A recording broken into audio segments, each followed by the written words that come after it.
Hello students, तो आज के वीडियो में हम लोग देखेंगे एक्सरसाइज 3B का 7 नंबर से आगे बढ़ेंगे।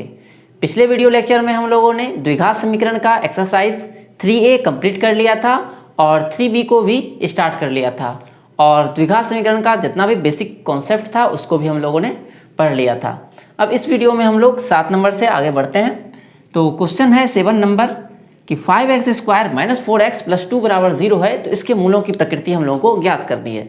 तो थोड़ा सा मैं आपको पिछला वीडियो रिकॉल कर देता हूं कि मूलों की प्रकृति कैसे निकालते हैं। तो अगर कोई इक्वेशन है ax² + bx + c = 0 और b² - 4ac 0 से अगर बड़ा है तो इसका जो रूट्स होगा, जो मूल होगा वो रियल होगा, साथ ही साथ वो अनइक्वल होगा।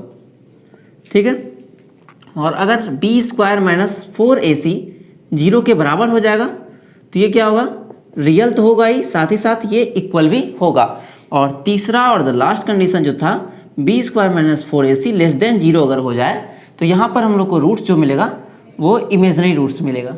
ठीक है। तो यही हम लोग को ज्ञात करना है, मूलों की प्रकृति निकालना है। तो सबसे पहले हम लोग देख लेंगे कि इसमें a क्या है, b क्या है, c क्या है। तो जो x² में मल्टीप्लाई होता है वो होता है a, जो x में मल्टीप्लाई होता है वो बनता है b, और जो कांस्टेंट टर्म होता है फ्री फ्रॉम x, जिसमें x मल्टीप्लाई ना रहता है नहीं तो x² रहता है, वो बन जाता है आपका c। अब हम लोग इसका डिस्क्रिमिनेंट, जिसको कि हम लोग विवेचक या विविक्तर कहते हैं, जिसका फॉर्मूला होता है d = b² - 4ac। तो यहाँ से b का मान हो गया -4 का स्क्वायर हो जाएगा 16 -4ac, a का मान हो गया 5 और c का मान हो गया 2। तो ये हो गया 16 - 5 के 20 दूनी 40 और ये आ गया आपका -14 और < 0। तो हम लोग देखते हैं 14 होगा 24 हो जाएगा। तो ये क्या आ गया, 0 से छोटा हो गया, इसलिए इसका मूल क्या हो जाएगा। तो जैसे ही 0 से छोटा होता है वो उसका मूल क्या होता है, अवास्तविक होता है। ठीक है। तो इसका मूल हो गया अवास्तविक। ठीक है, अवास्तविक मूल। अब आते हैं हम लोग इसके तीसरे नंबर में। ठीक है। इसमें 7 नंबर में बहुत सारा हिसाब दिया हुआ है, जिसमें से कि बहुत सारा एक ही पैटर्न पर है, उसको मैं छोड़ दे रहा हूँ। अगर आप लोग को कुछ प्रॉब्लम हो तो कमेंट बॉक्स में आप लोग लिखिएगा, मैं उसको भी सॉल्व कर दूंगा। तो यहाँ पर 4x², इसको पहले हम लोग इस फॉर्म में लाएंगे। ठीक है। जो द्विघात समीकरण का जो व्यापक रूप होता है ax² + bx + c = 0 where a ≠ 0, इस फॉर्म में पहले हम लेते आएंगे। तो यहाँ पर होगा 4y², चूँकि y का टर्म है नहीं इसलिए हम लोग क्या करेंगे, अपने मन से 0 × y लिख लेंगे और 1 को फिर इधर लाएंगे, -1 = 0। अब यहाँ से हम लोग क्या कर लेंगे, d निकाल लेंगे। तो d बराबर क्या होता है, b² - 4ac, b मतलब हो गया यहाँ 0 का स्क्वायर -4a, a का मान हो गया यहाँ पर 4 और c का मान हो गया -1। तो यहाँ पर हो जाएगा 0 और माइनस प्लस, तो 0 + 4 × 16, तो ये आ गया 16 जो कि 0 से बड़ा है। और हम लोग जानते हैं अगर d का मान मतलब कि विवेचक या विविक्तर 0 से बड़ा होता है तो इसका मूल क्या होता है, वास्तविक होता है, और साथ ही साथ वास्तविक मूल एवं असमान होता है। ठीक है, वास्तविक एवं असमान मूल होगा इसका। अब आते हैं हम लोग 5th नंबर पे। तो 5th नंबर में हम लोग को क्वेश्चन गिवन है a² + y² + ab = b²।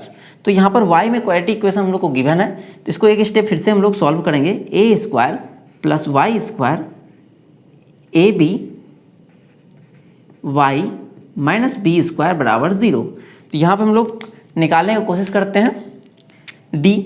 तो d बराबर हो जाएगा b², तो b यहाँ पर क्या होगा, जो y में मल्टीप्लाई है, तो इसका स्क्वायर क्या हो जाएगा a² b², फिर -4ac, तो 4a का मान हो गया आपका ये y² में जो मल्टीप्लाई है a² और इनटू -b², c की जगह पर क्या है तो -b²। तो यहाँ पर आ गया a² b² माइनस हो गया आपका प्लस 4a² b² और a² b² plus 4a² b² दोनों मिलके हो जाएगा 5a² b²।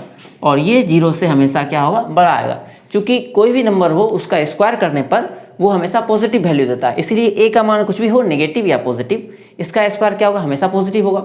उसी तरह से b का स्क्वायर भी क्या होगा, हमेशा पॉजिटिव होगा। जैसे कि अगर a का मान 1 रहता तो 1 का स्क्वायर 1, या ए का मान अगर -1 रहता तो -1 का स्क्वायर ही होता है +1, इसीलिए हमेशा ये पॉजिटिव वैल्यू देगा। तो इसका रूट्स क्या हो जाएगा, इसका रूट्स हो जाएगा आपका वास्तविक और असमान। ठीक है, अब आते हैं हम लोग 5th नंबर में। इस क्वेश्चन को हम लोग दो तरीक़ा से सॉल्व कर सकते हैं। या तो आप पहले एलसीएम लेके इसका डिनोमिनेटर पार्ट जो है ख़त्म कर दीजिए, या दूसरा तरीका कि डायरेक्टली ए बी सी जो है डी पर बैठा दीजिए। ठीक है, तो इसको मैं थोड़ा आसान कर दे रहा हूँ। इसको क्या करना है, सबसे पहले एलसीएम लेंगे तो आएगा 12, 3 चौके 12, इसलिए 4 को 4 से मल्टीप्लाई करेंगे 16x² माइनस, फिर इसमें यहाँ कुछ नहीं है तो 1 है, तो 1 से 12 12 12, तो 12 दूनी 24x, फिर 4 तिया 12, इसलिए 3 को भी 3 से मल्टीप्लाई करेंगे तो 9 आएगा बराबर 0। तो यहाँ से हम लोग को मिलेगा 16x² minus 24x plus 9 is equal to 0। तो इसको हम लोग क्या कर लेंगे, इसका विवेचक निकालेंगे। तो यहाँ से हम लोग को मिलेगा d बराबर b², तो 24 का स्क्वायर कितना आ जाएगा, माइनस 24 का स्क्वायर माइनस 4ac, ए की जगह पर 16 और सी की जगह पर 9, तो 24 का स्क्वायर हो जाएगा आप लोग का 576 माइनस 16 44 से, और इसको 4 से मल्टीप्लाई करेंगे तो हो जाएगा 4 चौके 16, 4 चौके 16 1 17, 4 एकम 4 1 5, और ये आ जाएगा आपका 0। तो d का मान क्या हो गया, 0 आ गया। और d का मान जैसे ही 0 आ जाता है तो इसका मूल क्या प्रकृति क्या हो जाता है, तो वास्तविक और साथ ही साथ समान। ठीक है, इसका मूल क्या होगा, तो वास्तविक और समान मूल निकलेगा।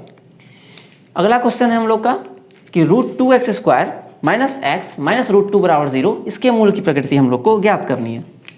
तो सबसे पहले हम लोग इसका यहाँ पर देख लेते हैं, ये है a, b का मान क्या है, तो -1, और c का मान हो गया -√2। तो d बराबर होता है b² माइनस 4ac बराबर b का मान हो गया आपका -1 का स्क्वायर माइनस 4, a का मान हो गया √2 और c का मान हो गया -√2। इसको मल्टीप्लाई कर लेते हैं तो -1 का स्क्वायर हो जाएगा +1, फिर यहाँ से माइनस और माइनस दोनों मिलके हो जाएगा प्लस, यहाँ हो गया 4, √2 इंटू √2 हो जाएगा 2, तो 4 गुना 2 बराबर 1 + 8 बराबर 9, और जैसे ही 9 आया तो इसका मतलब ये 0 से बड़ा हो गया, और इसका रूट क्या हो जाएगा, तो यही हो जाएगा आपका वास्तविक और असमान हो जाएगा। ठीक है, तो इसी तरह से हम लोग आगे का बनाएंगे। हम लोग अपने 9th नंबर क्वेश्चन की ओर।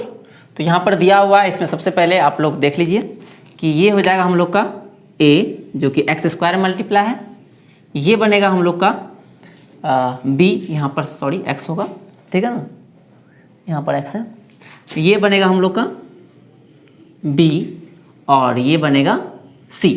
ठीक है, तो अब हम लोग इसका डिस्क्रिमिनेंट निकालते हैं, d बराबर b² माइनस 4ac, तो b की जगह पर आ जाएगा ये पूरा, तो 48 का स्क्वायर हम लोग करेंगे तो आ जाएगा आपका तो 4 और 23 0 4 आ जाएगा, और a² b² c² d² minus 4ac, a की जगह पर आ जाएगा आपका 9, a² b² और c की जगह पर आपका आ जाएगा 64 c² d²।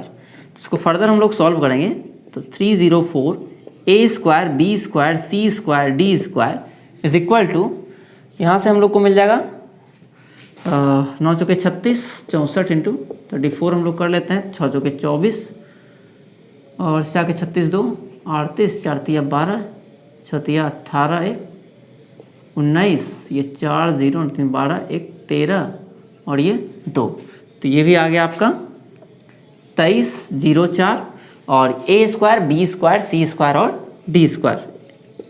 तो यहाँ पर आपको क्लियरली दिख रहा होगा कि ये भी 2304 a² b² c² d² है, और ये भी 204 a² b² c² d² है। तो d का मान हम लोग को इस तरह से मिल गया 0, और d का मान जैसे ही 0 मिला तो हम लोग कहेंगे कि ये क्या है, इसका मूल जो है उसकी प्रकृति हो जाएगी वास्तविक एवं समान। ठीक है, वास्तविक तो होगा ही, साथ ही साथ ये समान मूल भी इसका होगा।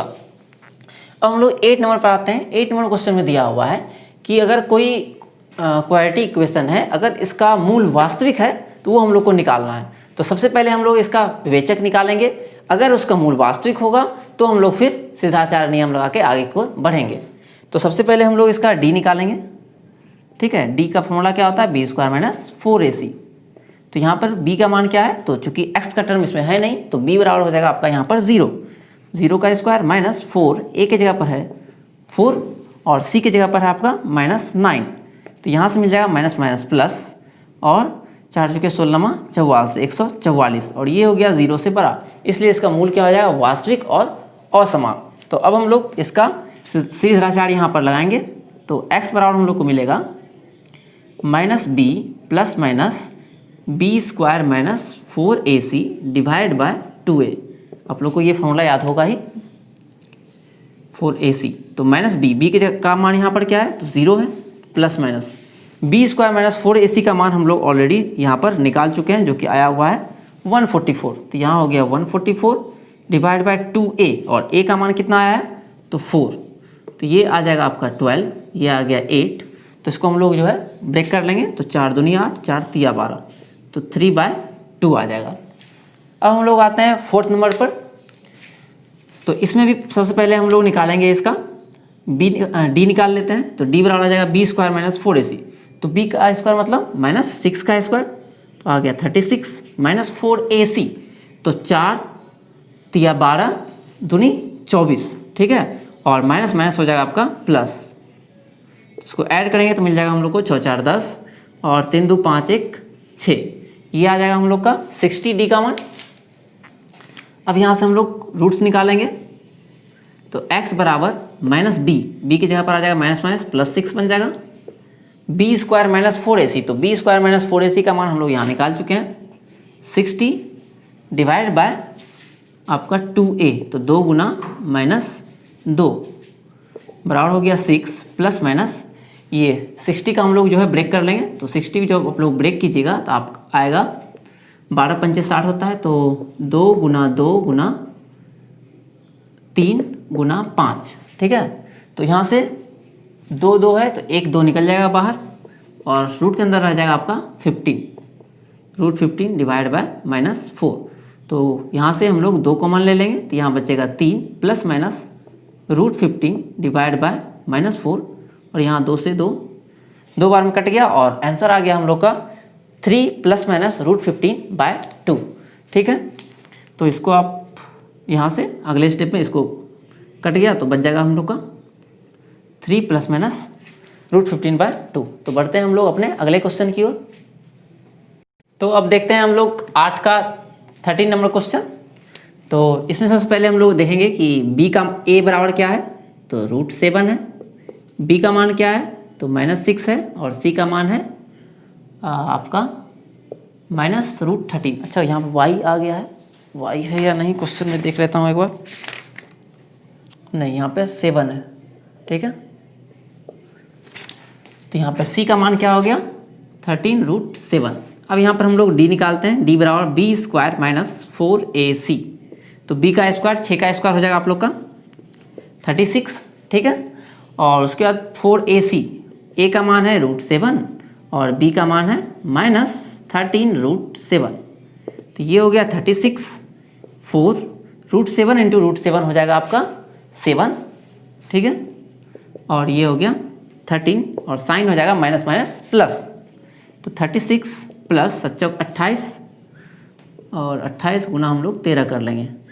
तो 13 थे 74 से और हाथ मेरा 10, 13 दूनी 26 और 10 36। इसको ऐड कर लेंगे तो 6 4 10, 6 3 9 1 10, 3 1 4, ठीक है। तो अब हम लोग निकालते हैं सीधाचार्य नियम से x का मान। तो x का सीधाचार्य नियम क्या होता है, x बराबर -b plus minus B square minus 4ac/2a। तो यहाँ पर चूंकि y में इक्वेशन है इसलिए यहाँ पर x ना लिखे हम लोग y लिखेंगे। तो y बराबर -b की जगह पर हम लोग का है 6 plus minus B square minus 4ac और बी स्क्वायर माइनस 4ac का मान हम लोग निकाले हुए हैं 400। तो इसको एज इट इज हम लोग पुट कर लेंगे डिवाइड बाय 2a और a का मान हम लोग का है √7। तो ये हम लोग को मिल जाएगा 6 प्लस माइनस 400 का हो जाएगा 20 डिवाइड बाय 2√7। अब इसको एक बार हम लोग प्लस कर लेंगे और एक बार इसको माइनस कर लेंगे, ठीक है।